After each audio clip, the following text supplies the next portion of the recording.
ماجرای آشپز خیابان کالفام، اثر آگاتا کریستی.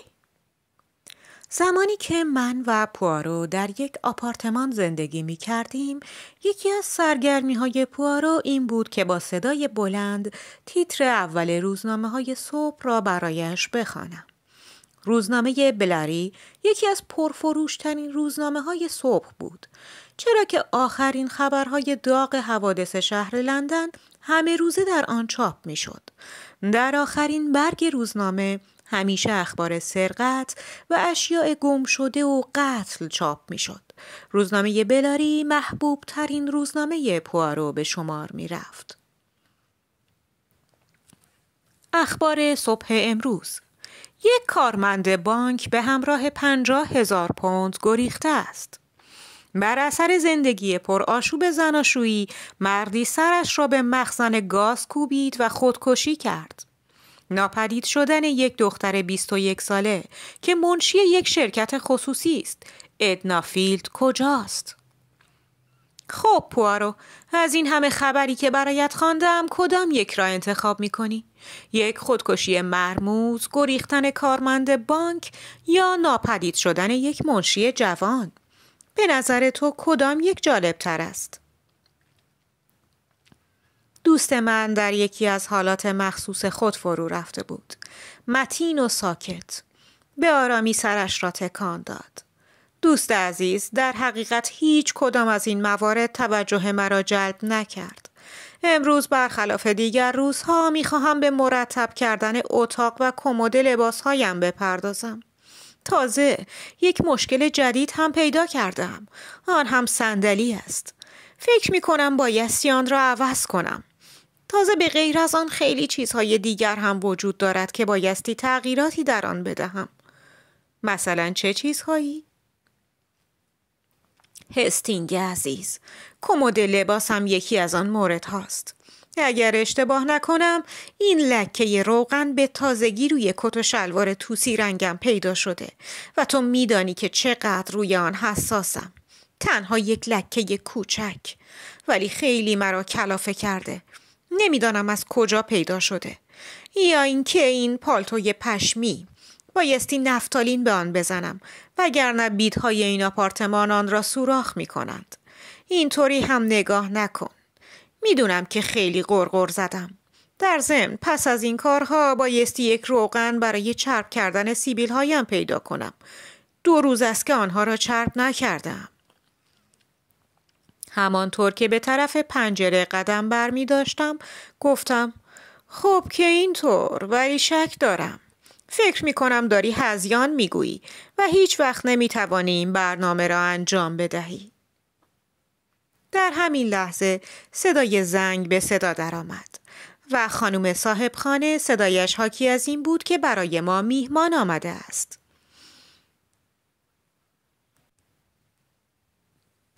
یک موضوع جدید. فکر می کنم یک شاکی داشته باشی و یا حتی اگر مسئله امنیت ملی و یا از طرف خود نخست وزیر هم باشه امکان نداره بپذیرم. من امروز گرفتار مسائل شخصی هم هستم. چند دقیقه بعد تنهایی ما را یک خانم قوی هیکل با صورتی سرخ شده و نفس زنان به هم زد. به علت بالا آمدن از پله ها تون تون نفس می کشید. نگاهی به ما کرده و خود را روی صندلی رها کرد. آقای پوآرو شما هستید؟ بله مادام، من هرکول پوآرو هستم. در حالی که از قیافه پوآرو اصلا خوشش نیامده بود، با نگاهی تردیدآمیز گفت اصلا هیچ شباهتی به هرکول نداری. اصلا فکرش رو هم نمی کردم که تو اینطوری باشی. راستی چقدر به این روزنامه ها پول دادی تا اینطور در موردت بنویسند؟ فکر می کردم الان با یک مرد قوی هیکل و هرکول روبرو میشم، نه با یک جوجه. پوآرو در حالی که از کوره در رفته بود با عصبانیت گفت مادام، خواهش می کنم درست صحبت کنید. خانم چاق در حالی که لحن صحبت کردن و نشستن خود را عوض کرده بود گفت بله متاسفم. واقعا متاسفم. نمیخواستم ناراحتتان کنم، اما شما میدانید که این روزنامه ها چطور اغراق‌آمیز در مورد مسائل تبلیغ میکنند. مثلا همین دیروز در مورد یک شامپو اینقدر تعریف کرده بودند که تحریک شدم یکی از آنها را مصرف کنم، ولی اصلا آن چیزی نبود که میگفتند. تنها موهایم کمی پف کرد. امیدوارم این را پای گناه من نگذارید. همین الان برایتان میگویم که برای چه مسئله‌ای به دیدنتان آمدم. میخواهم شما برایم یک آشپز پیدا کنید. احساس کردم الان پوارو از عصبانیت فریادی بر سر این خانم مسن میکشد و اوضاع کاملا به هم میخورد. ولی از سوی دیگر لحن خنده‌دار این خانم به قدری مضحک بود که مجبور شدم صورتم را برگردانم تا خنده مرا نبیند. پس از چند لحظه چنین ادامه داد: با تمام تبلیغاتی که این روزنامه ها می کنند، من بایستی بدانم مستخدمی که در اختیار من قرار می گیرد به وظایفش آشنا باشد، از روزهای تعطیلش به خوبی استفاده کند، نه اینکه پس از تهیه غذا و شستن ظروف بگذارد و برود و عده‌ای را نگران کند. پوارو از فرصتی کوتاه استفاده کرد و بلافاصله به این خانم گفت: مادام، فکر می کنم شما در اشتباه به سر می برید. من در این زمینه هیچ گونه اطلاعاتی ندارم. در ضمن بایستی به شما این مطلب را متذکر شوم که من یک کارآگاه خصوصی هستم، نه بنگاه کاریابی.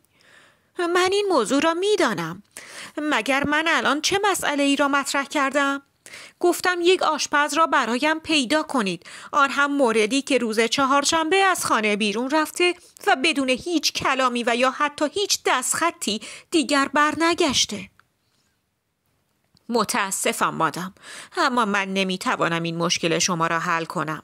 امیدوارم روز خوبی داشته باشید. این خانم مسن در حالی که از خشم میغرید گفت: خوبه، این هم کسی که اینقدر رویش حساب میکردم. خیلی مغروری. روزگار بدی شده. بله، تنها شما بلدید کار کنتس ها و سران مملکتی را راه بیاندازید. ولی بگذارید به شما این مطلب را متذکر شوم. امروزه یک مستخدم یا آشپز خوب و نمونه از هزاران هزار طلا و جواهرات با ارزشتر است. اگر یک روز خانمی مثل من با ماشین شخصیش و یک گردنبند گران قیمت از خانه خارج شود و شب هنگام در حالی که بدون گردنبند به خانه‌اش بازگردد، اینقدر ناراحت نمی شود تا اینکه یک روز آشپزش از خانه خارج شود و دیگر باز نگردد. یک آشپز خوب می‌داند چطور شکم افراد خانواده را پر کند، آن هم با غذاهای لذیذی که شوهر خانواده هم میپسندد. پس از چند لحظه کوتاه پوارو با تعجب به من نگاهی کرد و ناگهان با صدای بلند شروع به خندیدن کرد. پس از تمام شدن خنده اش گفت: مادام، شما حق دارید و این من بودم که اشتباه می کردم. فرمایشات شما کاملا به جا و درست است. این یک موضوع کاملا جدید است. تا به حال نشده بود که به دنبال یک آشپز خانگی بگردم. در حقیقت این مسئله از مسئله امنیت ملی هم حساس تر است. خدای من، این آشپز گران قیمت بعد از ظهر چهارشنبه از خانه خارج شده و تا امروز هم هیچ خبری از او به دست شما نرسیده است. بله، عصر چهارشنبه بود، چرا که روز تعطیل او بود. اما احتمال دارد برای او اتفاق ناگواری رخ داده باشد. مثلا شاید با یک اتومبیل تصادف کرده باشد. آیا به بیمارستان ها سری زدید؟ دقیقاً این همان چیزی است که من ابتدا به فکرم رسید. ولی امروز صبح او کسی را فرستاده بود که چمدان و خرت و پرتش را برایش ببرد. ولی بدون هیچ پیغامی برای من. اگر در آن لحظه خودم منزل بودم هیچ وقت نمیگذاشتم این کار را بکنند. شاید با این کار مجبور میشد که برگردد و برای این کارش توضیح قابل قبولی بدهد. می توانید مشخصات او را به من بدهید مادام؟ بله. او حدوداً 35 ساله است. موهای سیاه متمایل به خاکستری و لاغرندام. در خانه قبلیش 10 سال آشپزی می کرده و آنها هم از او کاملا راضی و خوشنود بودند. در ضمن نام او الیزا دون است. و البته میرسیم به این موضوع. آیا شما البته میبخشید این را میپرسم، آیا آن روز شما با او مشاجره ای نداشتید؟ هرگز. تا به حال بین من و او هیچ مشاجره ای حتی لفظی هم رخ نداده بود. اصلا این موضوع خنده‌دار به نظر میرسد. مادام، شما در خانه خود چند نفر مستخدم دارید؟ 2 نفر. آنی که مستخدم اتاق پذیرایی است و دختری بسیار خوب، ولی کمی حواس پرت و گاهن هم فراموشکار است. تنها به مردان جوان و شیک پوش و یک ازدواج طلایی فکر می کند. اما اگر وظایفش را متذکر شوی، مستخدم خوبی است. آیا رفتار آن دو با هم خوب بود؟ البته گاهی مسائلی بین آنها پیش می آمد، ولی نه همیشه. ولی روی هم رفته با هم خوب بودند. و آیا این دختر می تواند کلید مشکل گشای این معما باشد و به ما کمکی کند؟ حرفی در این مورد زده؟ نه، او هیچ چیز در این مورد نگفته. شما که مستخدم ها را می شناسید، آنها با هم دست به یکی می کنند.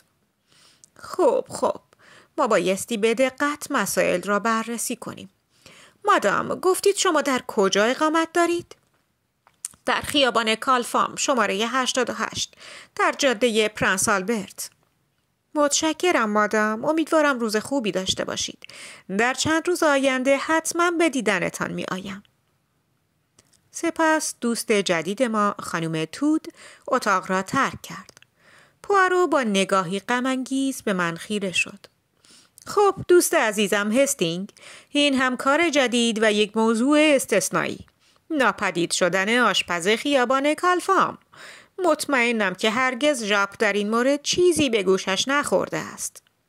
آنگاه اتوی داغ را به روی کت توسی رنگش گذاشت و با کاغذ لکه آن را از بین برد. البته روغنکاری سبیلش به یک روز دیگر موکول شد. او خود را برای یافتن آشپز خیابان کالفام آماده می کرد. در خیابان پرنس آلبرت تمام خانه ها یک شکل و هم اندازه بودند. همگی برای تزیین پنجره هایشان از پرده های کتان سفید رنگ استفاده کرده بودند. تمام درها چوبی و به خوبی روغنکاری شده بود. زنگ در خانه شماره 88 را به صدا درآوردیم. یک دختر کوچک اندام و نسبتاً زیبا در را گشود. خانم تود در راه رو به ما ملحق شد و به گرمی از ما استقبال کرد.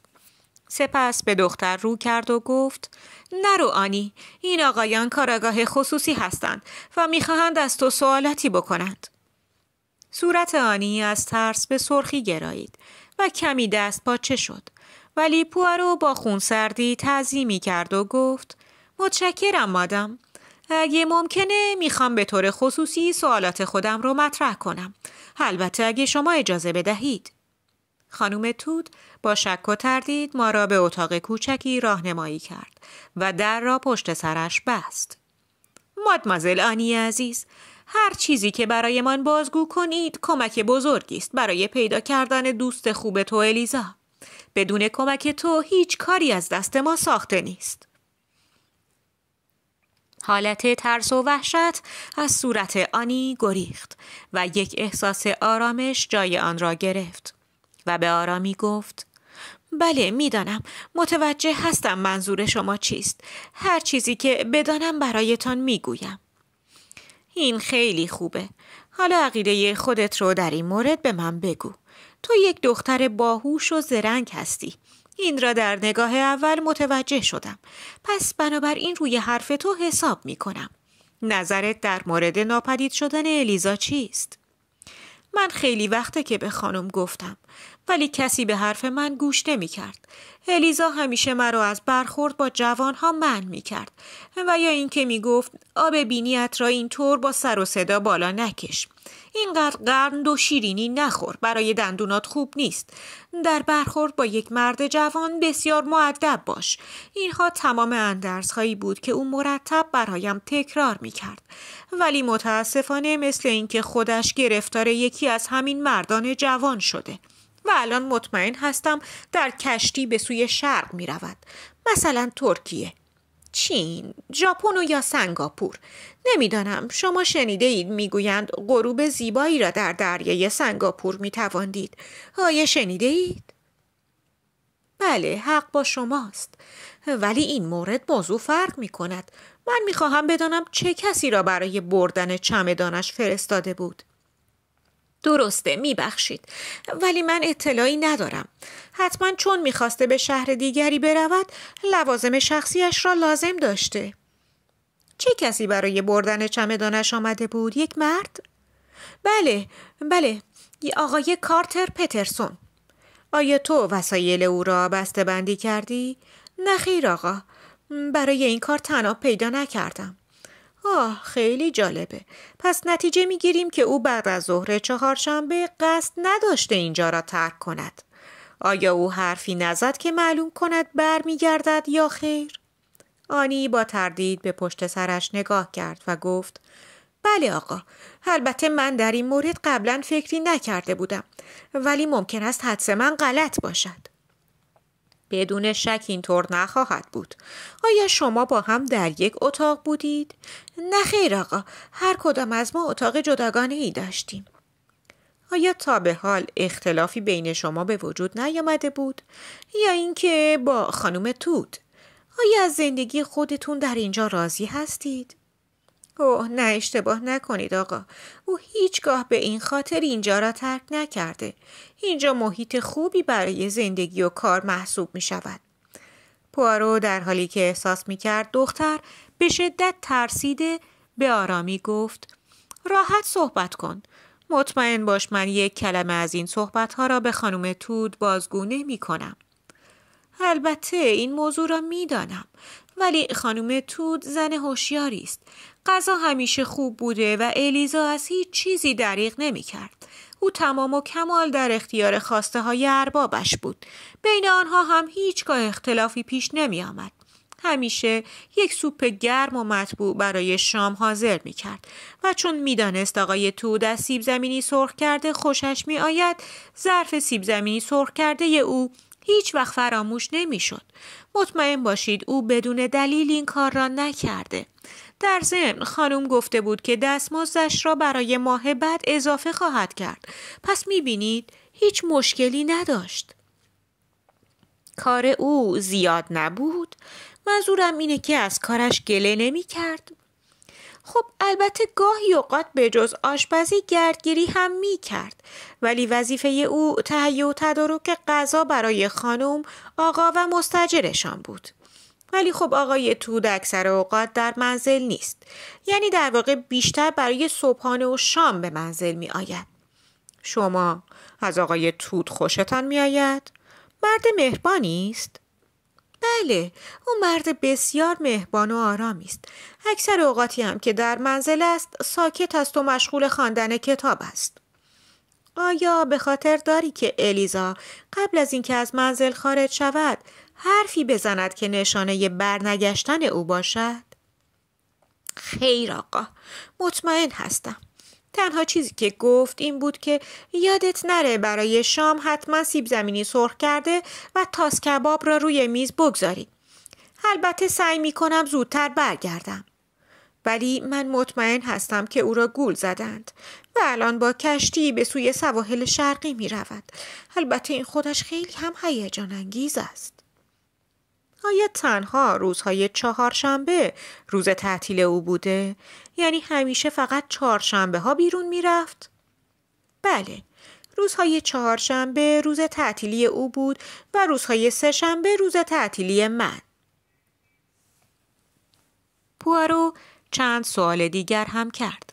البته صورتش حکایت از رضایت خاطرش را داشت. سپس آنی اتاق را ترک کرد و بلافاصله خانم توت داخل اتاق شد. با کنجکاوی به هر دوی ما نگاه کرد. البته اینطور که از قیافش پیدا بود و من حدس می زدم در تمام مدتی که ما مشغول صحبت با آنی بودیم او پشت در ایستاده و تمامی آن را شنیده بود و حالا می خواست بداند که نظر ما در مورد پاسخهایی که آنی داده چیست. به هر حال پوارو اینقدر زیرک است که بداند در این مواقع چه عکس‌العملی باید نشان بدهد. بسیار مشکل است. واقعا برای خانومی به ذکاوت شما این واقعه و این معمای اسرارآمیز بسیار مشکل است. وای به حال ما کاراگاهان بیچاره. البته با صبر و بردباری میشه راه حلی پیدا کرد. و بالاخره با چرب زبانی درخواست یک ملاقات با آقای تود و مستاجر منزلشان را کرد. البته آنها زودتر از ساعت 6 بعد از ظهر به منزل نمی آمدند و ما وقت کافی داشتیم تا در مورد اظهارات آنی و خانم تود فکر کنیم. بدون شک آقای تود در این مورد خیلی نگران هستند. اینطور نیست؟ او هرگز به عمرش احساس نگرانی نکرده. به آرامی و خونسردی به من گفت یک آشپز دیگر. هیچ فرقی نمی کند. فکر نمی کنم در حق این زن واقعا بدی کرده باشیم. نظر مستاجرتان در این مورد چیست؟ منظور شما آقای سامسون است. خب او طبق معمول صبحانه و شام خودش را خواهد خورد. نه، فکر نمی کنم او نیز نگران این مسئله باشد. مادام او چه شغلی دارد؟ یعنی باید بگویم در کجا کار می کند؟ او کارمند بانک است.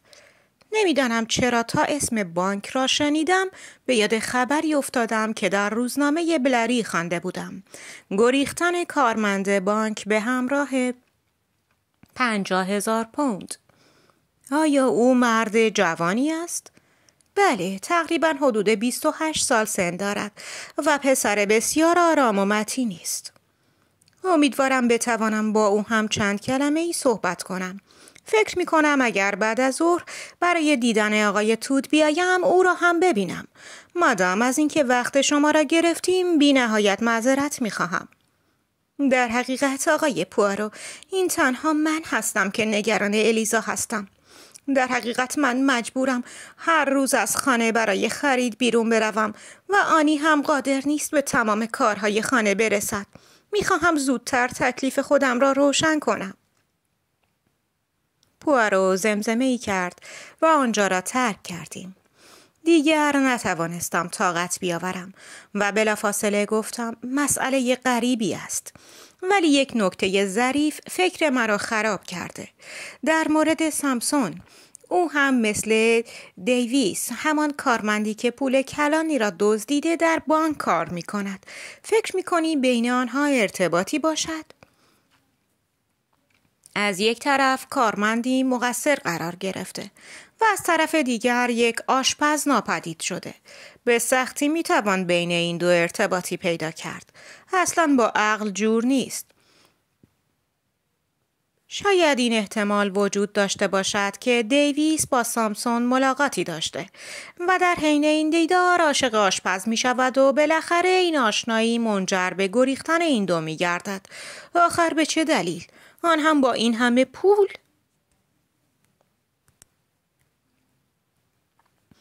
از این تخیل پوارو خنده‌ام گرفت.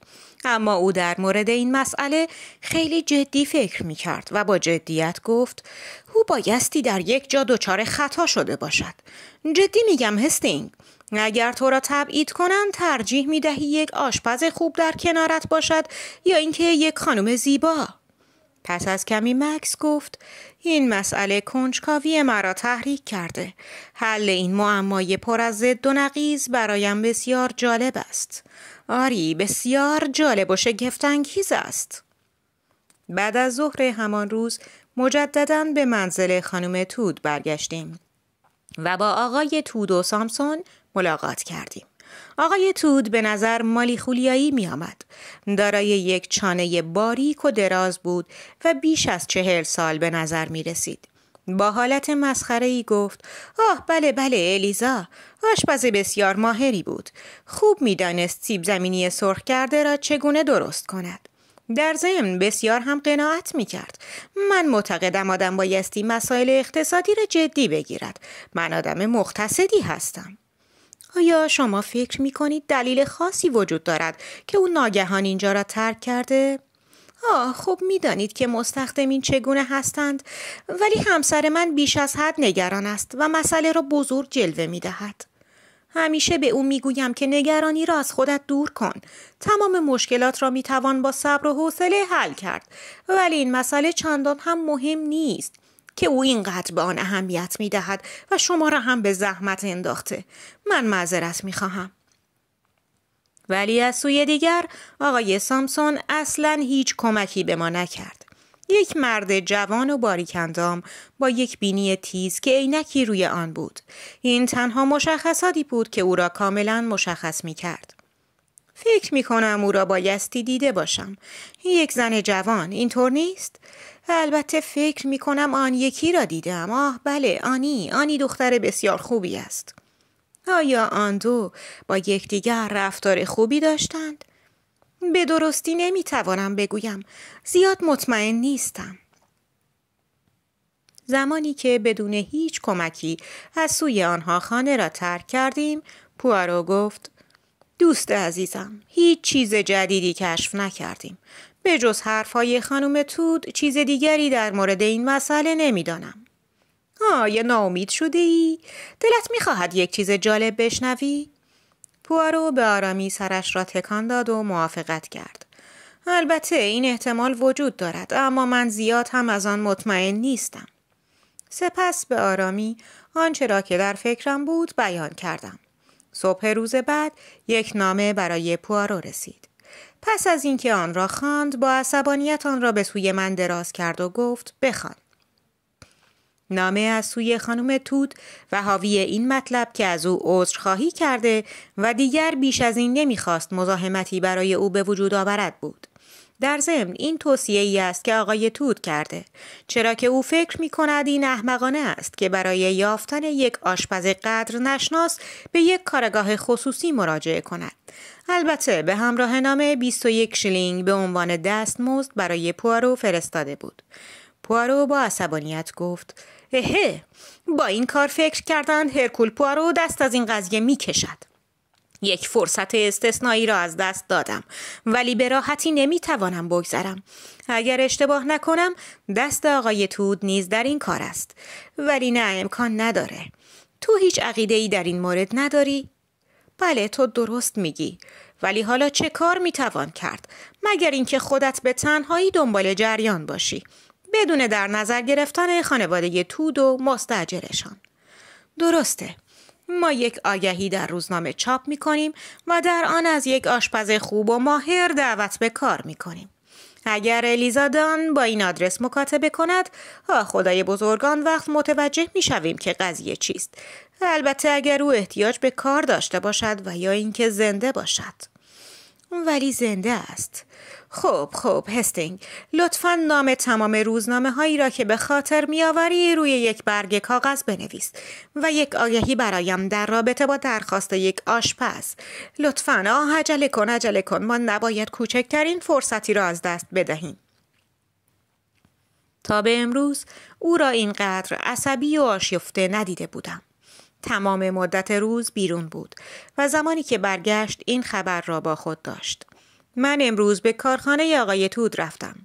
طبق تحقیقات من آقای تود روز چهارشنبه سر کار بوده و خیلی هم سر حال بوده، البته مثل همیشه. ولی در مورد آقای سامسون در روز سه‌شنبه او بیمار بوده و سر کارش حاضر نشده، ولی روز چهارشنبه او هم به سر کارش رفته بود. او یک دوستی صمیمانه با آقای دیویس داشته. در هر چیزی با او مشورت می کرده و در همه چیز با هم شریک بودند.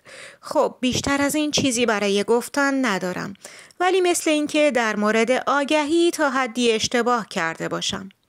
آگهی در تمام روزنامه‌های شهر لندن به چاپ رسید و به دستور پوآرو تا یک هفته این آگهی در صفحه اول نیازمندی‌ها چاپ شد. هیچگاه فراموش نخواهم کرد. اتاق پر شد از متقاضیان، ولی پوآرو تنها با نام آنها کار داشت. هیچ کدام مورد خاصی که ما در نظر داشتیم نبودند. بالاخره صبر و تحمل ما هم تمام شد. درست یک هفته که از این جریان گذشت و ما امیدمان را برای یافتن الیزا دان از دست دادیم، ناگهان خانم صاحب خانه ورود فردی به نام الیزا دان را اعلام کرد. پوآرو از خوشحالی از روی صندلی پرید و گفت آه خدای من، عجله کنید، او را راهنمایی کنید. خانم صاحبخانه با عجله پله ها را طی کرد و پس از چند لحظه در گشوده شد. درست همان چیزی بود که خانم تود معرفی کرده بود. قد بلند، موهای خاکستری. بله خودش است، الیزا دان، کلید معمای ما. با متانت پرسید در مورد آگهی روزنامه صبح مراجعه کردم. فکر می کنم دارای همان مشخصات لازم یک آشپز خوب باشم. چندین نوع غذاهای خارجی را هم بلدم. در ضمن پوآرو در حالی که به دقت به او نگاه می کرد با اشاره به صندلی او را به نشستن دعوت کرد و گفت در حقیقت دلیل چاپ این آگهی یافتن شما بود. صاحبان محل قبلی که در آن کار می کردید بسیار در مورد شما نگران شده بودند. مخصوصاً خانم تود نگران بود که شاید بلایی بر سر شما آمده باشد. الیزا بسیار تعجب کرد و در حالی که با حیرت به هر دوی ما نگاه می کرد گفت مگر او نامه مرا دریافت نکرده؟ متاسفانه حتی یک کلمه هم در مورد شما اطلاعی به دست او نرسیده. میشه خواهش کنم تمام ماجرا را برایمان بگویید؟ الیزا هیچ احتیاجی به تشویق نداشت. بلافاصله تمام جریان را اینچنین تعریف کرد. شب چهارشنبه وقتی که در حال برگشتن به منزل بودم، یک مرد قد بلند با یک ریش و یک کلاه بزرگ طوری که صورتش را هم کاملا پوشانده بود به من نزدیک شد و گفت خانم الیزا دان؟ بله بفرمایید. من به دنبال شما در خانه شماره 88 می گشتم ولی آنها گفتند که امروز روز تعطیلی شماست. خانم دان، من امروز از استرالیا رسیدم تا شما را پیدا کنم. می بخشید، یک سوال داشتم.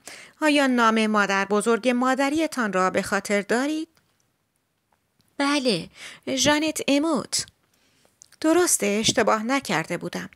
اگرچه تا به امروز حقیقت را نمی دانستید، ولی مادر بزرگ شما یک دوست بسیار خوب و ثروتمند داشت به نام الیزا لیچ. این دوست خوب به استرالیا رفت و در آنجا یک ازدواج موفق کرد.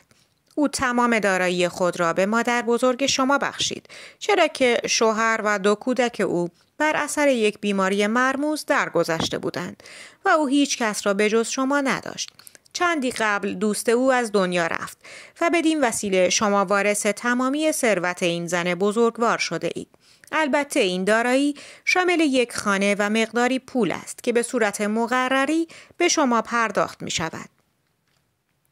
شما باور نمی کنید من در آن لحظه چه حالی داشتم. یک پر کاه هم می توانست مرا به زمین پرت کند. شوکه شده بودم و اصلا قادر به صحبت کردن نبودم. اصلا نمی توانستم فکر کنم، ولی برای یک لحظه به او مشکوک شدم. ولی او این فکر مرا خواند، لبخندی زد و گفت از حالا به بعد من در خدمت شما هستم خانم دان. این هم سند خانه و برگه وراثت که از سوی وکلای خانم لیچ تهیه و تنظیم شده است. او یک کاغذ به دست من داد که نام من به عنوان صاحب خانه‌ای در ملبورن قید شده بود و این کاغذ کاملا رسمی بود. پای برگه مهر و امضای وکیلی به نام آقای کورچت بود. همین امر موجب شد تا به حرفایش اطمینان کنم. سپس او گفت در اینجا 1 یا 2 حالت وجود دارد. همانطور که می‌دانید موکل ما کمی وسواس داشته و در مورد وصیت‌نامه‌اش هم کمی این مسئله را نشان داده. شما برای دریافت این دارایی تنها تا فردا فرصت دارید. آن هم فقط تا ساعت 12 ظهر. حالت دوم همین است که شما به همین شغل تا آخر عمرتان ادامه دهید. آیا صاحبان آنجا به شما نگفتند که من یک آشپز هستم؟ عزیزم این مسئله برای من و یا وکلا اهمیتی ندارد. من فکر می کنم شما نبایستی فرصت را از دست بدهید. این یک خوششانسی است. به نظر من نباید آن را از دست بدهید. یعنی اگر الان حرکت نکنم تمام آن پولها را از دست خواهم داد؟ اجازه بدهید شما را بیشتر روشن کنم. برای انجام این کار یک سری مراحل قانونی بایستی طی شود و شما شانس آوردید که من امشب شما را پیدا کردم که لااقل با آخرین قطار امشب به مقصد برسید. ولی ماهیانه من چه می شود؟ قرار بود من اضافه حقوق دریافت کنم. خانم دان عزیز، شما دیگر به این پول احتیاج ندارید. شما صاحب خانه خواهید شد. در ثانی خانم توت هم متوجه این مسئله خواهد بود و مطمئن باشید هیچ مسئله‌ای به وجود نخواهد آمد. تنها مشکل ما زمان است. شما بایستی خودتان را به آخرین قطار برسانید. من 10 پوند به شما می دهم تا بلیط تهیه کنید. در ضمن می توانید در ایستگاه راه آهن یک یادداشت برای خانم توت بنویسید و موضوع را به ایشان اطلاع دهید. من خودم به شخصه یادداشت شما را به دست خانم توت خواهم داد. البته من موافقت کردم و بدون هیچ اتلاف وقتی به سوی ایستگاه راه آهن حرکت کردیم. در آنجا من نامه ای برای خانم توت نوشتم و تمامی جریان را برایشان شرح دادم و حتی توضیح دادم که پس از مستقر شدن در خانه جدیدم حتما برای بردن وسایلم اقدام خواهم کرد و به آنها هم سر خواهم زد. ولی لحظه ای که در ترن به سوی کارلسلی حرکت می کردم نمی توانم برایتان شرح دهم. ابتدا می ترسیدم. دلخوره‌ای عجیب سراپای مرا فرا گرفته بود. افکار وحشتناکی تا صبح با من بود. فکر می کردم نکند تمام اینها دروغ و کلک بوده و می خواستند مرا از شغلم برکنار کنند. آیا چنین خانه‌ای با ماهی 150 پوند مقرری یک رویا بیش نیست؟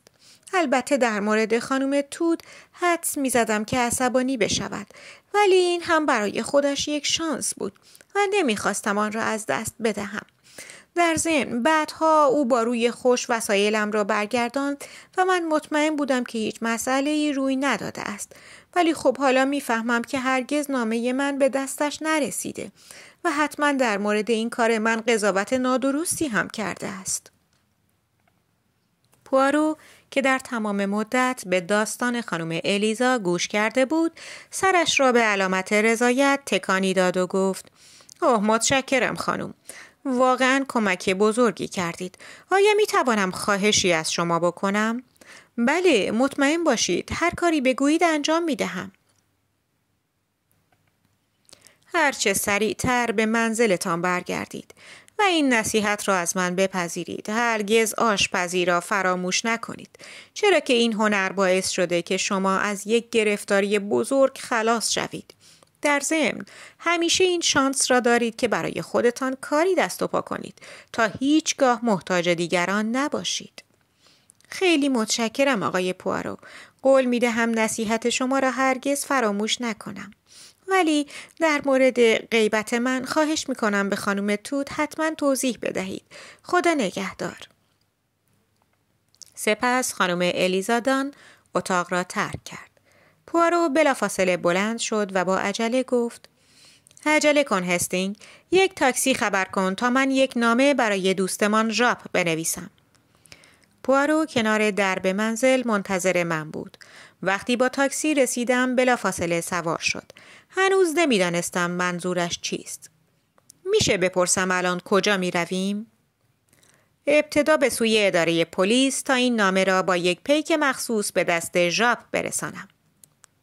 بعد از اینکه این کار را انجام داد وارد تاکسی شد و این بار یک آدرس دیگر به راننده تاکسی داد. خیابان کالفام، شماره 88 در جاده پرنس آلبرت. لطفاً سریعتر. که اینطور؟ پس می رویم آنجا. ولی برای چه منظوری؟ آه دوست خوبم، دعا کن، چرا که می ترسم مرغ از قفس پریده باشد. منظورت کدام پرنده است؟ آقای موقر و متین ما، آقای سامسون. با تعجب پرسیدم چی؟ هستینگ عزیز، نمیخواهی به من بگویی که هنوز همین معما برای تو حل نشده؟ در اینجا میخواستند آشپز را از سر راهشان بردارند و بیچاره الیزا قربانی شده، چرا که حتما او از جریان مطلع میشده. ولی او میان حرفایش هیچ اشاره‌ای به نام سامسون نکرد. بله، و نکته اصلی همینجاست. از الیزا برای مقصد خاصی استفاده کرده. نکنه منظورت پول است؟ دقیقاً، فرستادن پولهای سرقت شده. ولی البته نه به آن صورتی که تو فکر میکنی. مطمئناً او برای بردن پولها یک چمدان لازم داشت.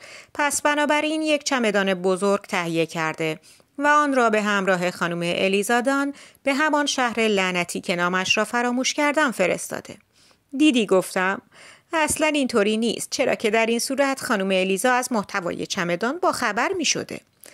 ببین پوارو، خواهش می کنم واضح تر بگو منظورت چیست؟ تو اصلاً در این ماجرا به حضور آقای سامسون دقت نکرده ای. البته با هشداری که اول در این مورد به من دادی فکر می کردم بهترین شخصیت را بشناسی. ببین، اصل ماجرا اینطور بوده. شب چهارشنبه این سامسون بوده که راه را بر الیزا بسته و این ادعاها را بازگو کرده. چاپ یک کارت ویزیت تقلبی که کاری نداره. او با 150 پوند توانسته یک خانه را تا 1 سال اجاره کند. البته به نام خانم الیزا دان و یک سری مدارک تقلبی. در آن لحظه خانم دان او را نشناخته، چرا که او تغییر قیافه داده بود. یک ریش مصنوعی و یک کلاه بزرگ به راحتی قیافه او را تغییر میداد. یک مسئله دیگر هم هست. او با این کار ضمناً به خودش هم کمک کرده، چرا که مقداری از بار این پول هنگفت کم شده و حمل آن برای او راحت تر شده. ولی دزدی بانک کار دیویس بوده، نه سامسون. اگر تو اجازه بدهی باقی جریان را هم برایت میگویم. سامسون میدانست که دزدی بعد از ظهر سه‌شنبه معلوم می شود. به همین دلیل روز سه‌شنبه سر کار حاضر نشد که کسی به او شک نکند، ولی او در حقیقت همان روز منتظر دیویس بود و آنها با همین نقشه را کشیده بودند.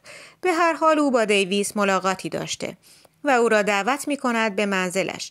البته فراموش نکن که آن روز آنی منزلش نبوده و تنها خانم الیزا در منزل بوده. ولی خب طبق معمول او در آشپزخانه به سر می برد و شاید هم اصلاً متوجه حضور دیویس نشده. وقتی قضیه دزدی برملا گشت، دیویس هم ناپدید شد. یعنی هیچ کس دیگر او را ندید و هیچ اثری هم از او نیست. از طرفی این دیویس بوده که دزدی کرده. بنابراین آقای سامسون هیچ گناهی ندارد. در ضمن شاهد هم داشته که بیمار بوده و در منزل به سر می برده. همگی او را کارمندی بسیار صادق و امین می شناسند. پس این وسط سر دیویس چه بلایی آمده؟ او کجاست؟ در حقیقت اینطور به نظر می رسد که ما با یک قتل بی سر و صدا سر و کار داریم دوست عزیزم. ولی اولین مشکل برای یک قاتل پنهان کردن جسد است. سامسون برای این کار از قبل نقشه کشیده بود و علت اینکه همان شب الیزا را راهی کرد به این دلیل بود که جسد را به همراه چمدانی به نام او به ایستگاه شهر کامبرلند میفرستد. البته امیدوارم اینطور باشد وگرنه من هم نمیدانم سر دیویس بیچاره که قربانی این دزدی شده چه آمده. در مورد مسئله دیگر آقای سامسون بوده که به آقای کارتر پترسون تلفن می کند و از قول الیزا می گوید که چمدانها را برایش بفرستد. البته بدون اینکه آدرسی به خانواده تود بدهد و این مسئله هیچ شکی را بر نمی انگیزد، چرا که مستخدمی رفته و حالا چمدانهایش را می خواهد. این یک امر عادی است. پس می بینی اون هیچ جایی برای سوال یا شک باقی نگذاشته. رسیدیم. این هم خیابان کالفام شماره 88. بیا استینگ عزیز، امیدوارم حدس من کاملا درست باشد. تمام نظریات پوارو درست بود. 2 روز قبل آقای سامسون آنجا را ترک کرده بود، ولی او بنا به جنایتی که کرده بود تحت تعقیب قرار گرفت. توسط بیسیم به تمامی ایستگاه‌های راه آهن خبر دادند و بالاخره در المپیا او را که قصد حرکت به آمریکا را داشته دستگیر می‌کنند. از سوی دیگر در ایستگاه گلاسگو یک چمدان بزرگ به نام آقای هنری ویلسون کشف شد که مدت‌ها بود کسی به دنبال آن نیامده بود و بوی تعفن می‌داده. بالاخره پس از اینکه آن را گشودند، جسد دیویس بیچاره را در آن پیدا کردند. چک 21 شیلینگی خانم تود هیچگاه نقد نشد و پوارو آن را مانند یک یادگاری به دیوار اتاقش نصب کرد. میدونی هستینگ، این کار را میکنم که هرگز فراموش نکنم. مسائل را بایستی جدی گرفت. هرگز از کنار مسائل ساده به راحتی نباید گذشت، چرا که یک اتفاق کوچک در پشت خود اتفاقات بسیار بزرگی به دنبال دارد. دنباله این یکی از جالب ترین پرونده های من بوده. پایان.